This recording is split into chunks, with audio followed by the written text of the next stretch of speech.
நீங்கள் எந்த நட்சத்திரத்தில் பிறந்திருந்தாலும் சரி, அதுக்கு பரிகாரம் பண்ணணுமா, அப்போ நீங்கள் வர வேண்டிய கோயில் இந்த கோயில் தான். உலகத்தில் 27 நட்சத்திரத்துக்கான பூதகணங்களும் இந்த கோயிலில் மட்டும்தான் இருக்குது. ஸோ நீங்கள் எந்த நட்சத்திரத்தை பிறந்திருந்தாலும் அதுக்கான பரிகாரத்தை இந்த கோயிலில் வந்து பண்ணலாம். அப்படி என்னடா கோயில், எங்கடா இருக்குது இந்த கோயில்னு கேட்டிங்கன்னா, இதுதான் செய்யூர் கந்தசாமி கோயில். இந்த கோயிலில் முருகர் வள்ளி மற்றும் தெய்வானையோட சேர்ந்து காட்சி தராரு.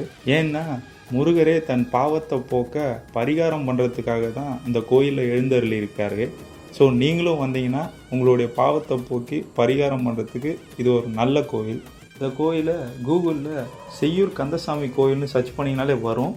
இருந்தாலும் பார்த்தீங்கன்னா டிஸ்கிரிப்ஷனில் லொக்கேஷன் கொடுத்துருக்கேன், உங்களுக்கு தேவைப்பட்டால் யூஸ் பண்ணிங்க. இந்த கோயில் 10ஆம் நூற்றாண்டில் சோழர்களால் முருகனுக்கு கட்டப்பட்ட பழங்கால கோயில். இந்த கோயிலுடைய இன்னொரு முக்கியமான சிறப்பு என்னன்னு பார்த்தீங்கன்னா, அருணகிரிநாதரால் திருப்புகழ் பாடப்பெற்ற தலமும் இதுதான். முருகன் வழிபட்ட சிவன் இந்த கோயிலில் வந்து சோமநாதராக காட்சி தராரு. அது மட்டும் இல்லாமல் அம்பாள் மற்றும் விநாயகர் நவகிரகங்களுக்கு தனித்தனி சன்னதிகள் இருக்குது. சிவனுடைய மகன் சிவனை வழிபட்ட இந்த தலத்துக்கு சேய் என்று பெயர் இருந்தது.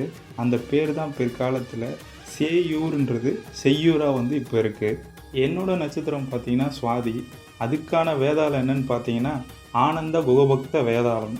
ஸோ உங்களுக்கான நட்சத்திரம் என்ன, அதுக்கான வேதாளம் என்னங்கிறத நீங்கள் இந்த கோயிலில் வந்தீங்கன்னா பார்க்கலாம். இது போல் இன்ட்ரெஸ்டிங்கான கோயிலை பற்றி தெரிஞ்சுக்கணுமா, அப்போ நம்ம சேனலை ஃபாலோ பண்ணுங்கள்.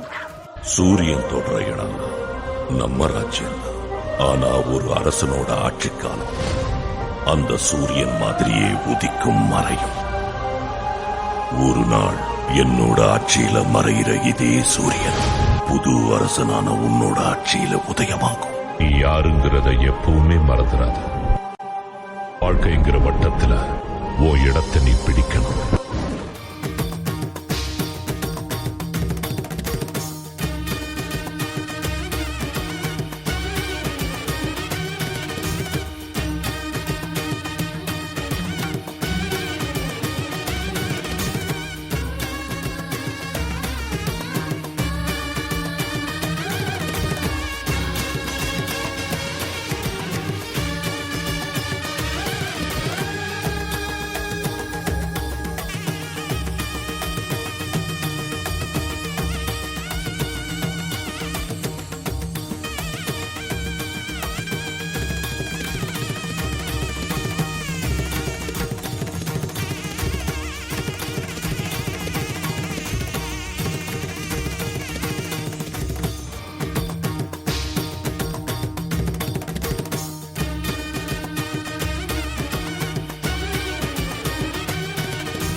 பறவைகளுக்கும் துறவிகளுக்கும் நிரந்தரமான சரணாலயம் இருப்பதில்லை. நானும் ஒரு பறவைதான்.